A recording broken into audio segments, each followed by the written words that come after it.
Irreverent, entertaining, cool. You're listening to LA Talk Radio.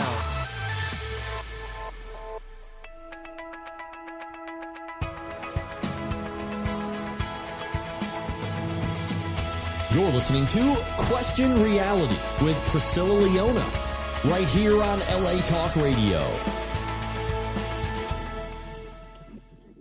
Hello! Welcome to the Question Reality Radio Show. I'm Priscilla Leona, producer and host of this show, and we are coming to you live from Los Angeles, California. Now, for 14 years, we have been providing our audience with entertainment industry career advice.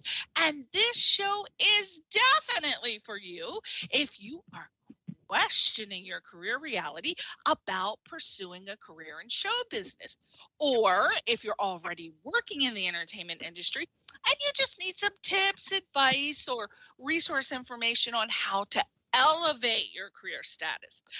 Guests on our show include Emmy winners, Grammy Award winners, Tony Award winners. We've had reality TV stars and just a wide variety of working show business professionals who work as film, television, music, radios, producers, and directors. We have casting directors, literary agents, casting agents, PR agents, talent managers, screenwriters, publicists, actors, comedians, singers, novelists, script supervisors. Some of my favorites are those stuntmen. Woo, love me a stuntman. Oh, we're going to have a stunt woman. Very excited. I've never had a stunt woman. Actually, I did. Oh, my God. My mind, it comes and goes these days. I have had stunt women. But this is a very, very exciting stunt woman. And I'll tell you more about that as we get closer to when she's going to come on.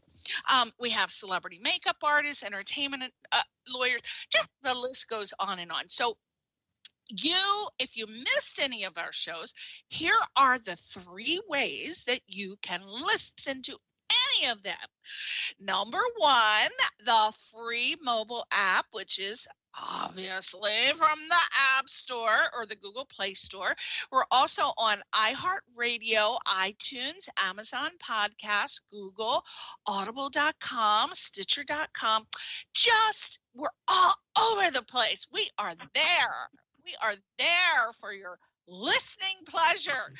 My voice has not been called the listening pleasure that everyone likes, but I like it. I think it's a friendly voice. So just be quiet and listen to me.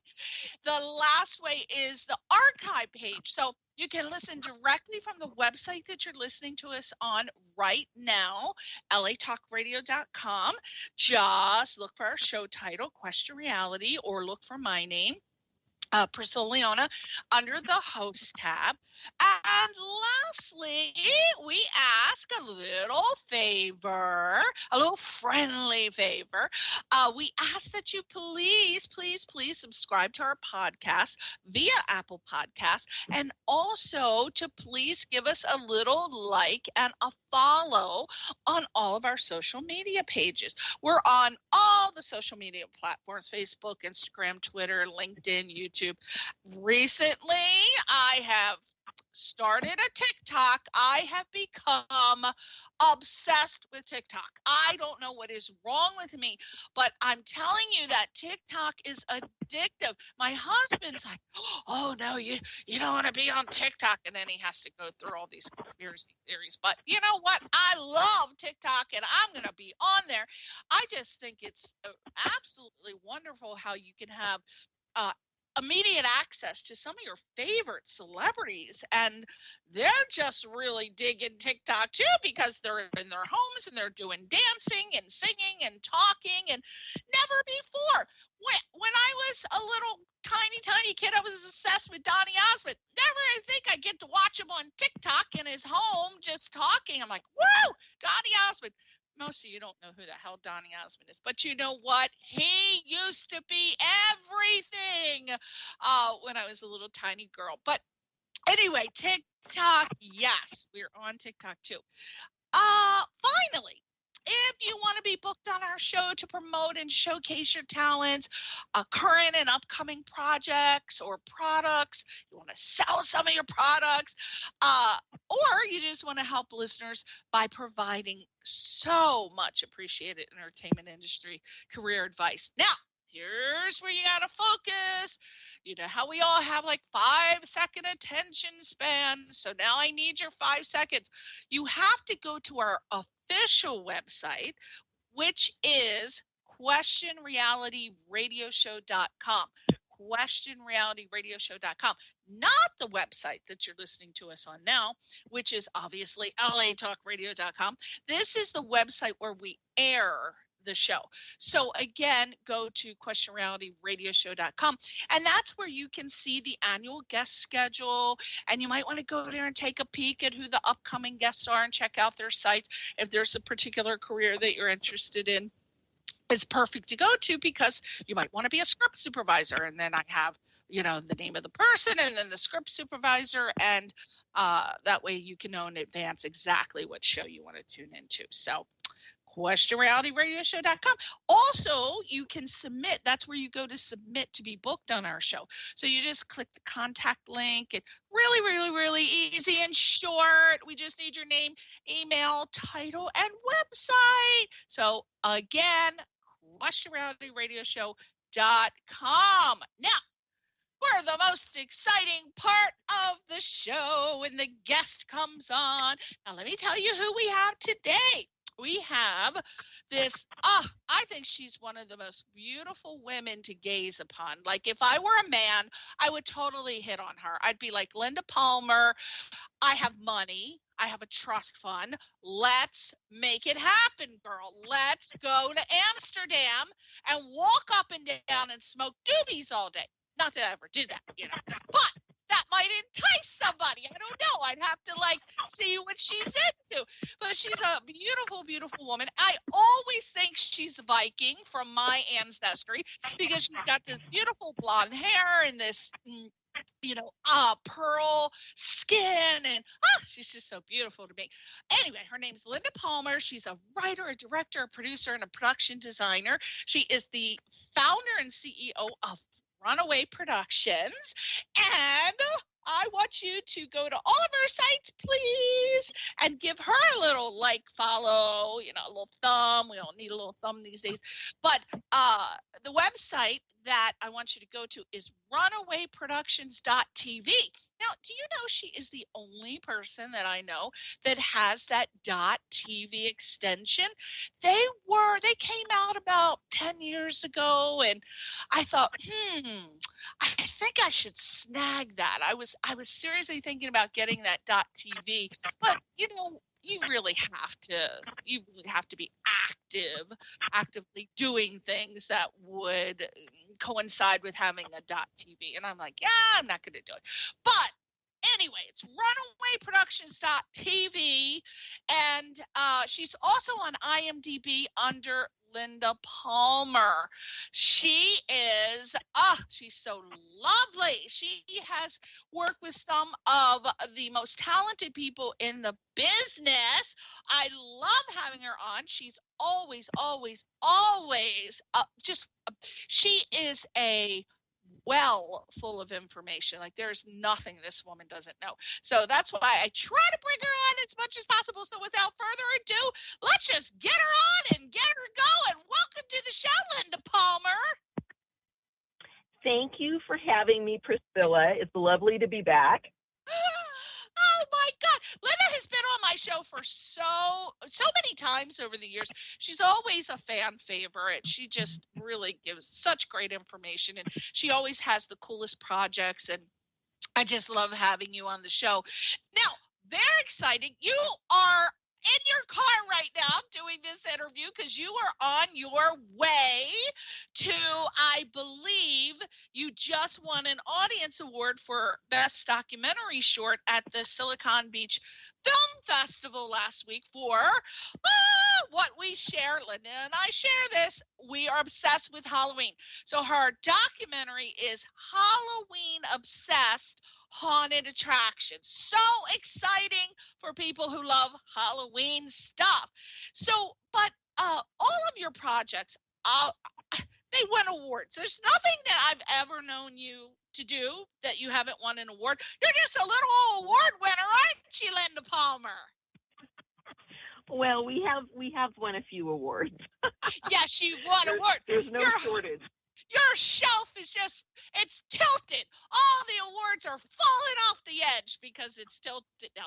So tell us all about Halloween Obsessed Haunted Attractions. Now, I have to tell the audience, first of all, that I already saw it, and it sincerely has every component that you want and expect in a documentary. So that's my opinion. So first of all, please tell us, this is like a multiple question. I'm going to test your memory. Multiple questions. I had so many questions. I said, I'm going to ask her all at once and see which ones stick. So first of all, please tell us what the documentary is about, why you decided to do this documentary, and very importantly to our audience, what makes a great multiple award-winning documentary?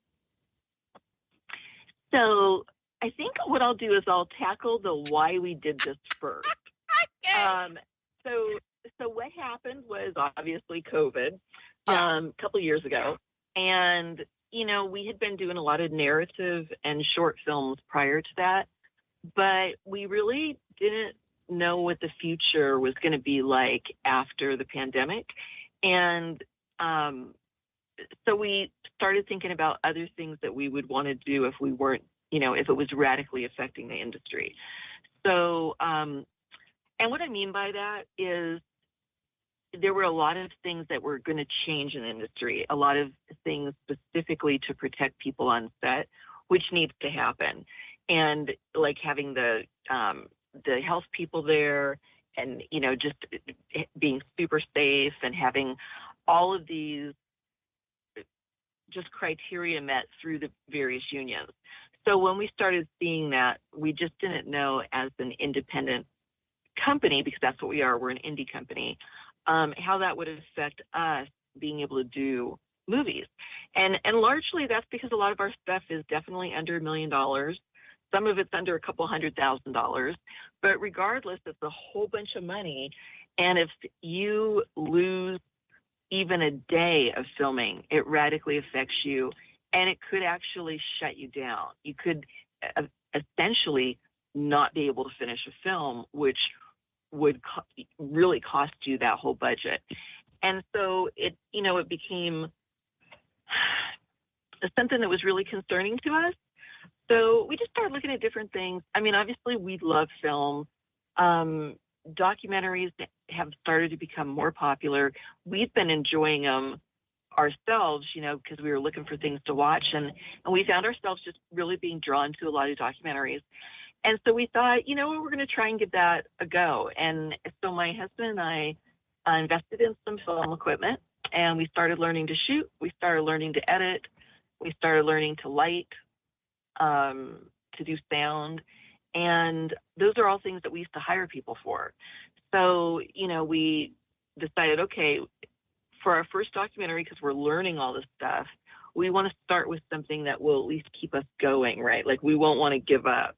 And as you know, Priscilla, Halloween is like one of our favorite things. We got married on Halloween. We have Halloween parties every year. Wow. We created Halloween content. So basically what we decided to do was we were going to do a documentary about Halloween. And we started thinking about it, and there's just too many things to cover in one documentary. And so we were like, okay, well, maybe we could make a series, like a docu-series. And each episode could be about a different part of Halloween that people love. And so that's really what sort of materialized that concept. And so our first episode is, our pilot is The Misconception of Witches. So it's Halloween Obsessed, The Misconception of Witches. That is already out on Amazon and Tubi and a couple other streaming services. But honestly, you can watch it for free on Tubi, or you can pay for it on Amazon and not have any commercials. But we've been getting a ton of great responses from it. It was in one of our favorite film festivals, Idlewild, and it won an Indie Spirit Award. Speaking of awards that we're winning, it was also nominated for Best Documentary, a featurette, and then also Best Documentary Director. So that was really nice to be acknowledged for something that we had just started, and to know that people were really interested in the content. And so our second episode is the haunted attractions. And really, so every episode is a little different. The one thing they have in common is they're about something that has to do with Halloween. But the haunted attractions episode, and you can attest to this, Priscilla, is not like any other documentary you've seen, in the sense that it is almost action-packed. Like it goes by so fast, you're like, what did I just watch? And it's just, yeah, and it's like just so visual and fast, and there's a lot going on. But what it does is it deals with 4 different types of haunters: a yard haunter, a home haunter, actually 2 home haunters, one of them on the verge of becoming a professional haunt, and then one of the largest professional haunts in the United States called Field of Screams. And it's really just showing the difference between the evolution of haunting from 4 haunters' perspective. And the thing that I love about it is, again, it's not what you expect, but when you start to hear about the people that are interested in becoming haunters, and you find out that they're a lot of times people that maybe feel a little bit different from other people, right? They're trying to find their community. And so this particular community is so welcoming, and it's a great community for these people when they find it. And I think that that's one of the things that people have really been telling us, is they're surprised by just the stories, especially of the young girls that are in it, and that it's, they're talking about their haunt, the Wraith House. And so, yeah, it definitely is different, and it's going to be in a film festival I'm going to tomorrow, which is called October Film Festival, taking place in Brooklyn. And then it actually shows on Wednesday, though, at 5 o'clock. And then it's going to be at Sholo, the Sholo Film Festival, which takes place October 14th to the 16th, and that's in Pine Top, Arizona. So, and it just won an audience award, like Priscilla said, at the Silicon Beach Film Festival, which screened at the TCL Chinese Theaters, which is a phenomenal place to see a film. I mean, it's just, you're seeing it in the heart of Hollywood, and it's on an amazing screen, and there was a ton of people in the audience, and everyone just really enjoyed it. So that's kind of how we got into it, a little bit about the episode. And I forgot, what was the other question? No, that's good. You're doing good.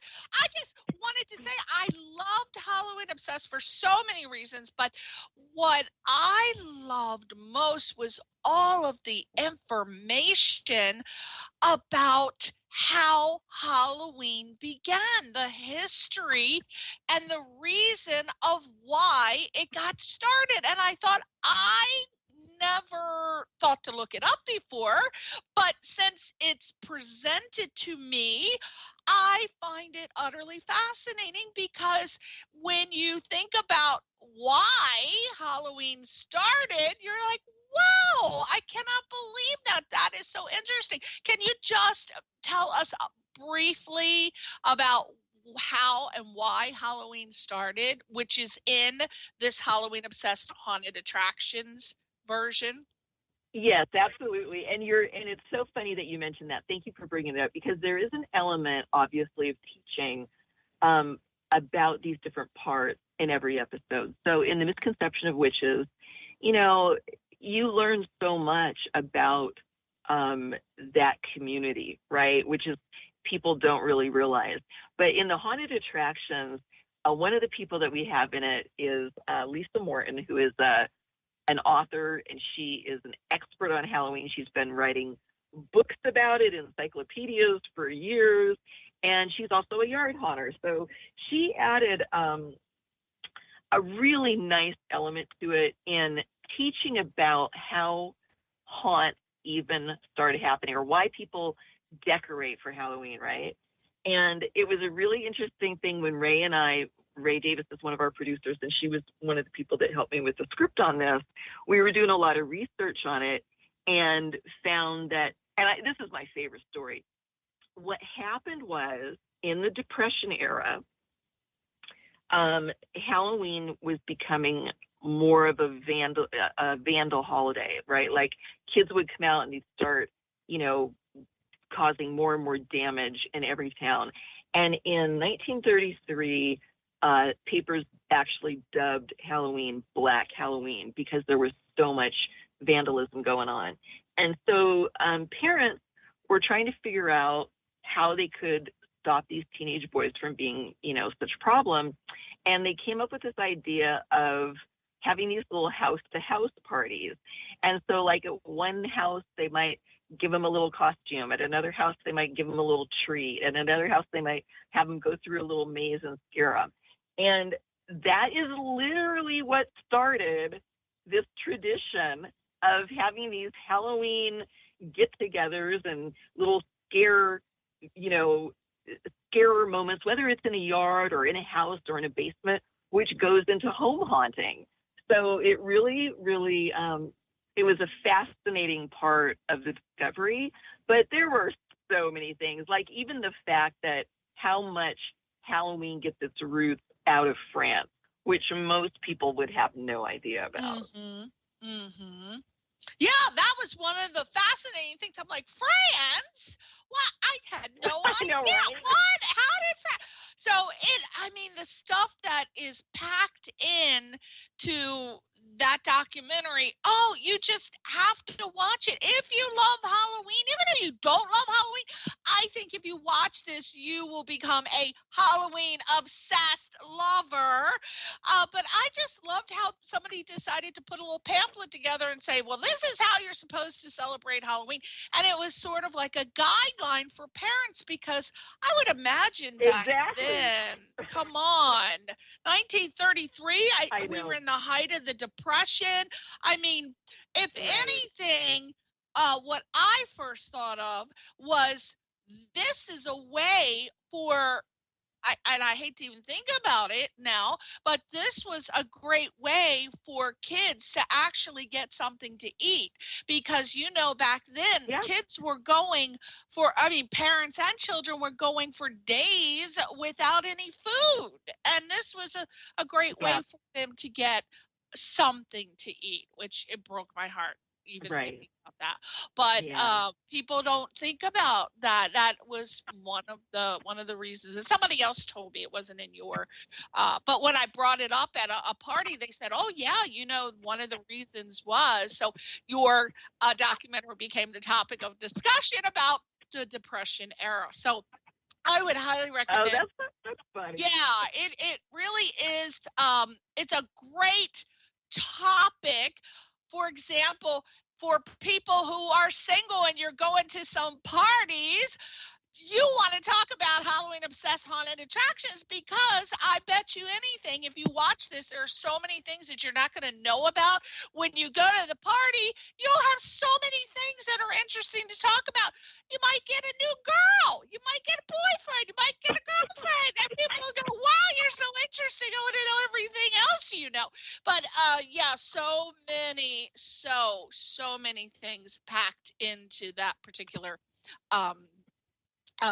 documentary. Yeah. So for those in our audience who don't know this, because not everyone who listens works in the entertainment industry, or they know the differences in general. So just briefly, how do you shoot a documentary that's different than shooting, say, a web series, a short film, a feature-length film?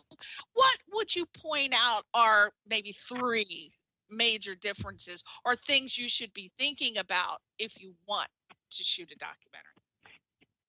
Absolutely. So these are the things that we notice that we really like out of it. First of all, because we're actually doing the filming, the cinematography, and we're doing the sound, and we're doing the lighting, we feel like we have become much better all-around filmmakers. And that's just my husband and I for the most part. Now, we have some other producing partners that help us in some other ways, like in our Misconception of Witches, one of our main producers arranged 2 of the interviews, and she arranged the cinematographer to shoot that. It was in a different part of the country. And then we have another producer who lives in Long Beach with us, Christy Maga. She's done other things with me. She's also an amazing still photographer. And so she's been helping us do cinematography if we have extra cameras and stuff here.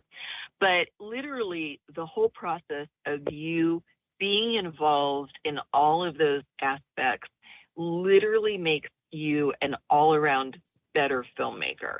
And you have less people on set, so you're doing more jobs, which we've kind of always done. The other thing about doing a documentary is you don't have as big a crew, and you don't have a cast. When you're doing a documentary, you're interviewing people that are out there that are experts in your topic or the topic's about for whatever reason. And so you don't have to deal with unions like SAG or any of these other areas. So there's a lot less restriction, right? And that's been really, really nice because you don't have to go through managers and agents and all that. You basically have to contact whoever you're going to interview and then just set up the interview. So that, the reduced amount of footprint that you have as opposed to a big film is much, much smaller.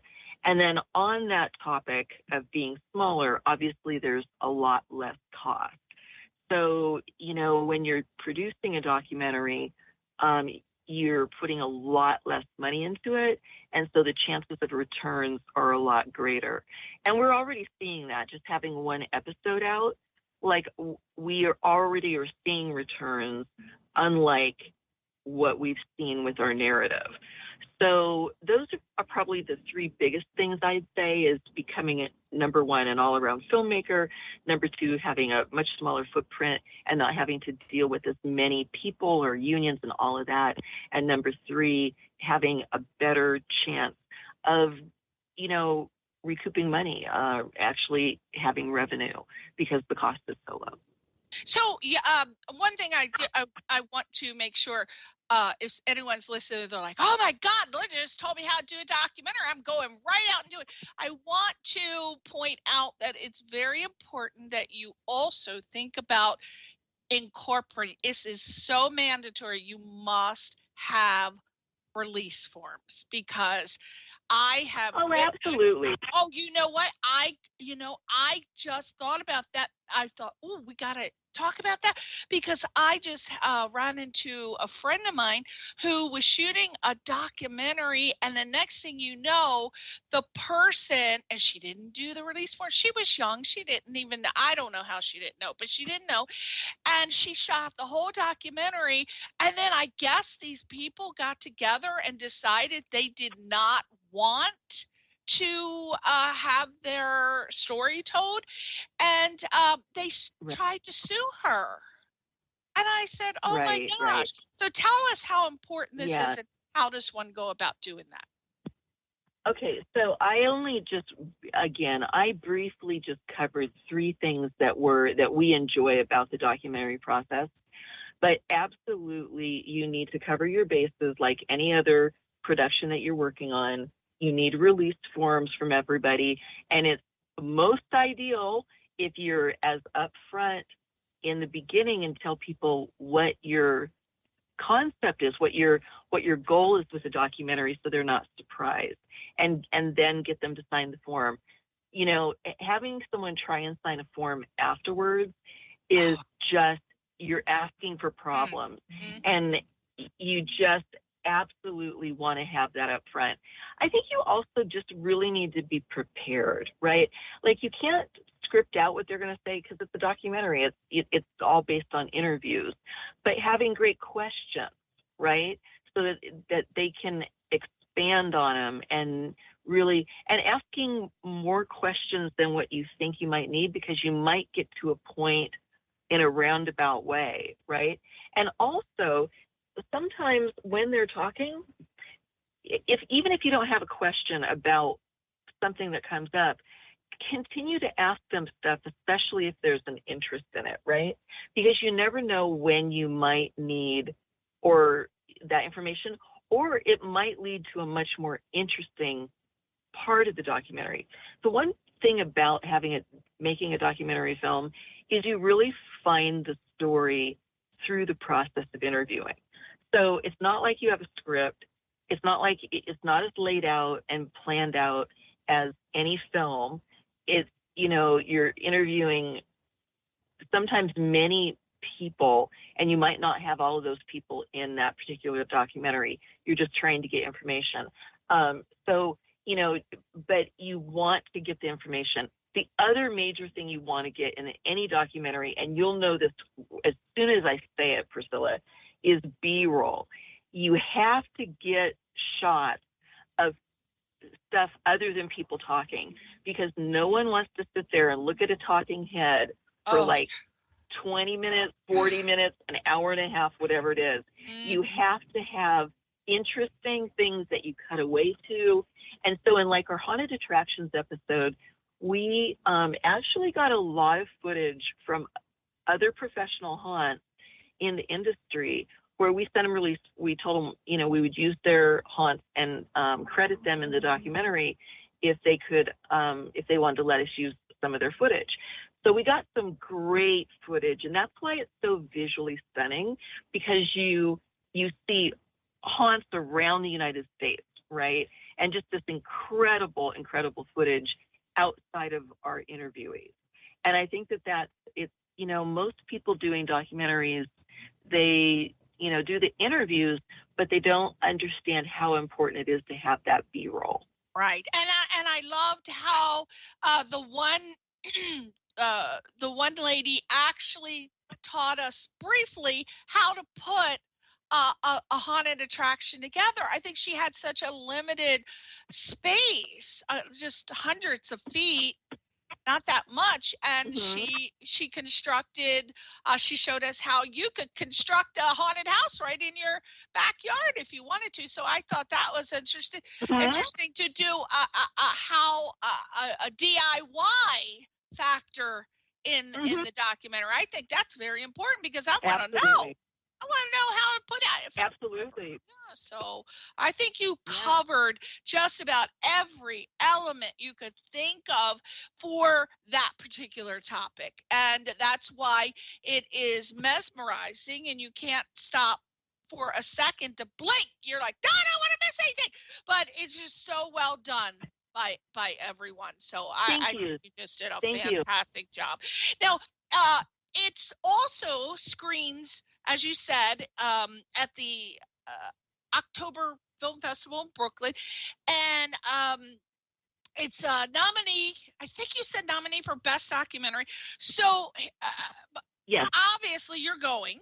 Now, I want you to do some tell us why, Linda, it's so important as a person involved with the production, why it's important if they're mentally, physically, and financially able for the filmmaker and at least a couple members of the cast and crew to attend the film festivals, or just overall film festivals in general that they might be invited to, how important it is not only for the production, but for them as well, because there's so many networking opportunities and marketing opportunities, and just overall, if you can. Now, not everybody can financially afford to go flying all over to where their films are being screened, or they might not be physically able to do it, but you should try, because I know a lot of people, once they're done with the production, they've moved on to another. They don't want to, even be bothered. And I think, God, if I was able to go, I would, if I could physically, if I could financially, if I could. But, not everyone feels that way. Tell us why this is so important. So the biggest thing about film festivals is it's a marketing opportunity for you and your film. So the first thing, obviously, is if you were able to get into some of the top tier film festivals like the Sundances and Tellurides and, Tribecas and stuff those festivals can make a filmmaker's career. Now, it's like getting in a lottery to go to those. So it's harder, but I always say if you don't buy the ticket, you're not going to win, right? You have to at least enter and give yourself that chance. Now, the other reason to go to some smaller festivals is because you're building your career, right? If you haven't won any awards yet, this is a chance for you to go to a medium tier or a smaller tier festival that there might be more award opportunities, and you may become an award-winning filmmaker. And then on your resume or anytime you're looking for a job, you can put that, and it just means something to other people when they hear that. The other thing, too, is when your film's winning awards, you can use that in PR when you're selling it, and distributors want to know. I mean, if they know that the film's won awards, they're more likely to want your film, right?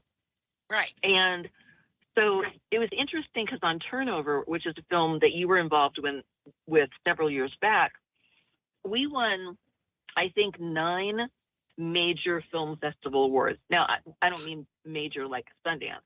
I mean, we won like the grand prize, best film, best family film, audience, the audience award, at least 9 different film festivals. Mm-hmm. So it got nominated for a lot of other things like acting and directing and all that other stuff. But it was funny, Paul Guilfoyle, who actually starred in it, and many people probably know him. CSI Las Vegas! CSI! Exactly. He said to me, Linda, it's so much more important to win grand prize best of fest film awards than for other people to win like best actor or best cinematography, because if it's winning the best of the fest, that's what distributors care about, because it means there's a bigger audience. So it's all about marketing. And whenever you can go and you can talk about it. So for us, like, we're not going to a huge amount of festivals. We're taking on each one of these docuseries when they come out, we're putting them in maybe 2 to 3 festivals. We're trying to get them in at least 2 to 3 different festivals right before we put it out on Amazon or Tubi or wherever, so that it gets a little bit of buzz, right? We have things that reviewers can refer to, and all this goes into your electronic press kit, your EPK. So, these are things that it's all about the marketing, but it's also all about helping you as a filmmaker giving you something to talk about and giving something for people. It's like when people win an Emmy, right? People are all impressed because someone won an Emmy. They're also impressed when you've won lots of awards. So it's important. And I just real quick about traveling to them. I think that how people should consider traveling to festivals is enter festivals in areas you want to travel to, right? Because you're going to want to go there. If you want to go to Greece, then enter a film festival in Greece, right? Turn it into a vacation. Yeah. Exactly. It's a vacation, plus you're meeting community there. You're going to be welcomed in a different way as opposed to just going and vacationing. And it's just a whole different experience. So try and make it somewhere that you would want to go. And if anything, if you can't afford to do that, then enter film festivals in your local hometown where you can, meet people, because every festival has a lot of opportunity where they bring in guest speakers, guest lecturers, and you can meet people within the industry. Also, if you're going to a festival that like Idlewild, something that's a little out of town, like Sholo, a lot of the filmmakers that are there are in a place and they can't leave. Like in LA, people will go to the festival, but they'll leave and go home, right? Right. In those other film festivals, the people aren't going to fly to a destination and leave and come back, right? They're going to be there, and you're going to have a chance to actually build relationships with other filmmakers. And then those people, you may go on to work with on other films. They may love seeing you in your particular film, or love your directing style, or love your filming style, and want you to shoot their film or want you to direct their film. So, you're meeting future employers, in a sense. Yeah, you got to think of it like that. You can't be so limited in your thinking, oh my God, I got to pay to go there and then I got to do this. If you think like that, that's not productive and enthusiastic thinking. If you're thinking about adding to your tool set or your skill set, then you got to think about it in a different way. You're building your toolbox of skills. Now, you mentioned Sholo Film Festival. Now, I'm so excited. I love this woman that you turned me on to. You introduced me to her because you know I love Christmas as well as Halloween. Yes. And you introduced me to Martina Beat Webster. I believe she is the lady who started or the creator of the Sholo Film Festival. And yes, she is. So tell me about the Sholo Film Festival. Tell me everything about it. So Martina started out, she used to live in Hemet. She was part of Idlewild, and she did several different things for them on a volunteer basis. And then when they decided to move to Sholo, Pine Top, Arizona, I think it's Pine Top Lakeside, she wanted to start her own film festival. She had experience creating events, which is fantastic. She's a great promoter. She's a film producer in her own right. She was one of our producers on Turnover. And so she started this film festival. I think this is their 4th year. I hope I'm getting that right, but it's a wonderful film festival.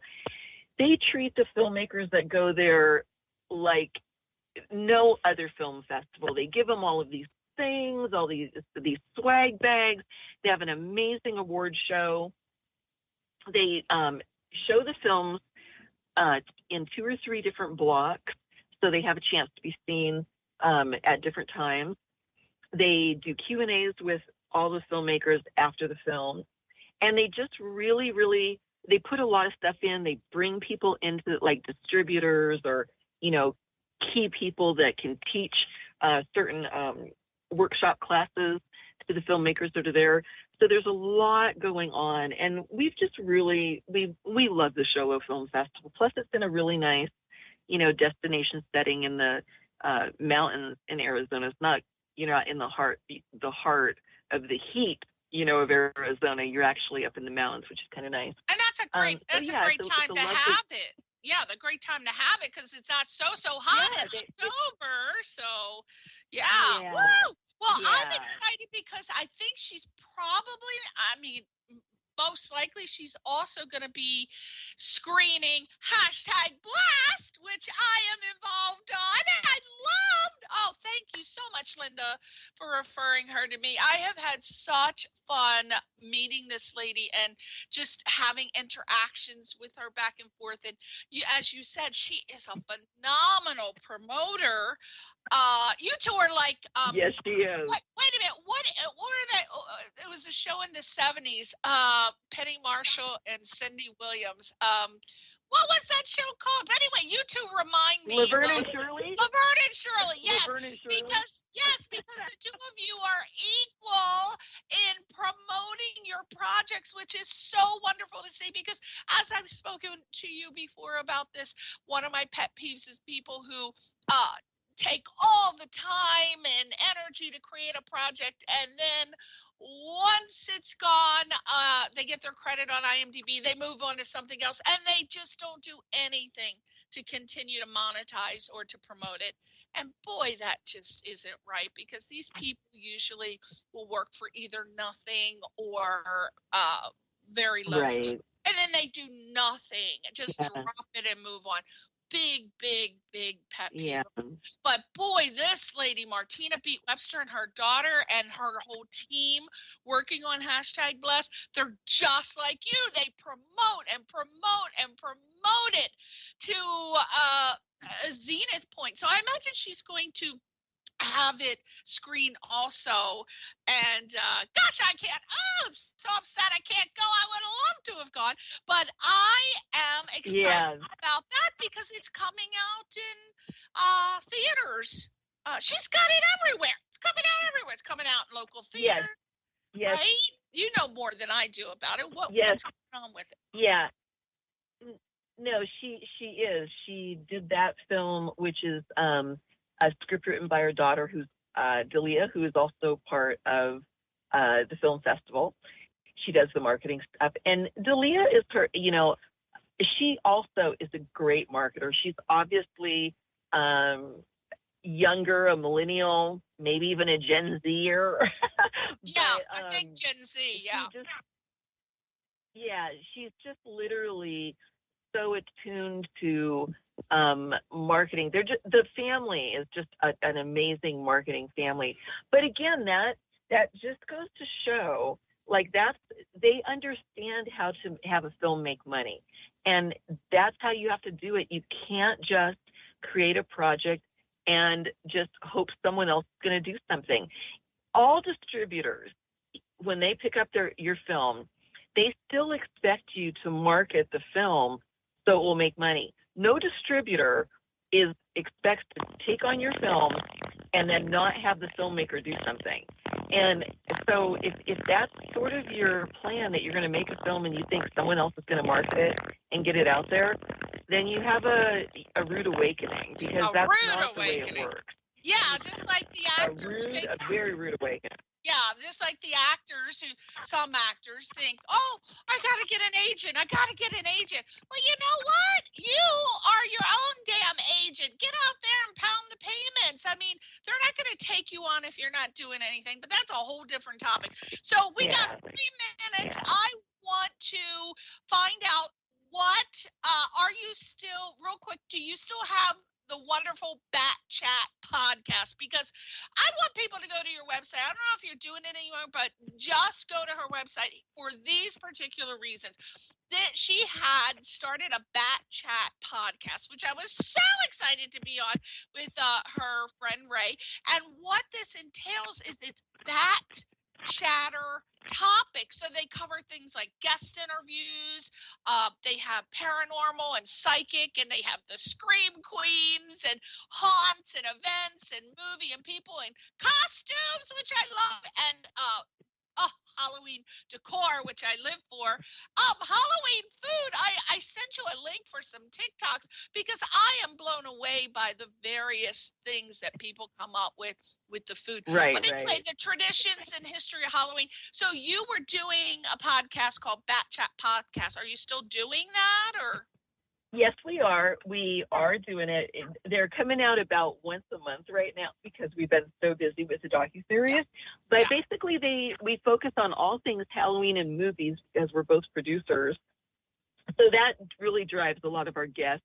We had you on. Obviously, you're a producer, and you're in really the PR field. You know, if you think about it, you're out there marketing this whole industry and people in this industry. So, like, and then there's just our mutual love of Halloween.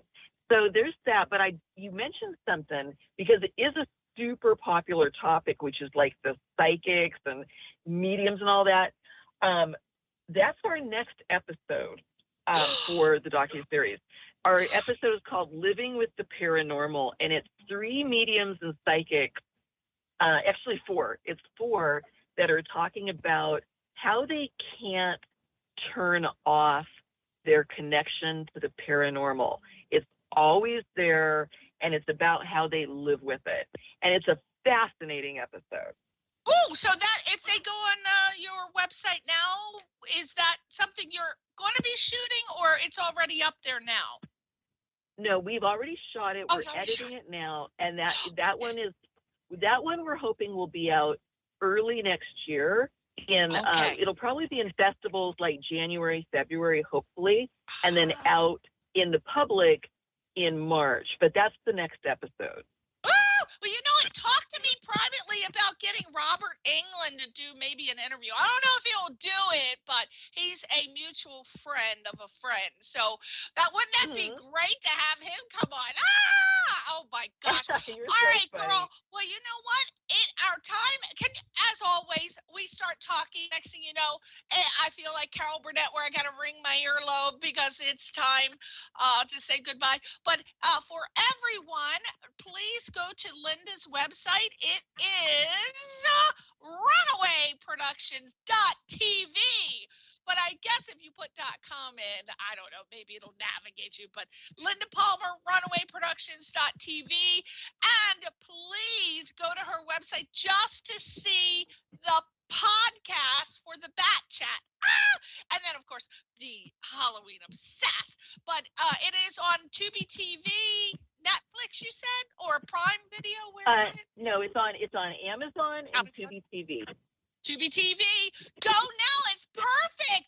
Perfect to watch every single day of the week until Halloween and maybe even into Christmas. Right, Len?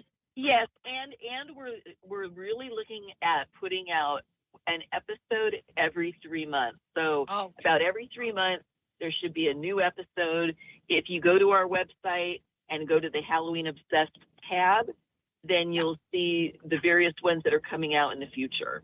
Woo! Oh, my God. Well, there you go. Linda Palmer, thank you so much for being on the show. Say goodbye to your fans. Bye, everybody, and thank you, Priscilla. You are so amazing, and I really appreciate you having me on. You're too kind, and it's always, always so much fun. Oh, my God. Well, you know, if I can make it to your Halloween party, I will be living my best life. So hopefully we'll make it. Thank you, everybody, for listening to the queen of Halloween, Linda Palmer. We'll see you next week on Question Reality. Bye. Bye.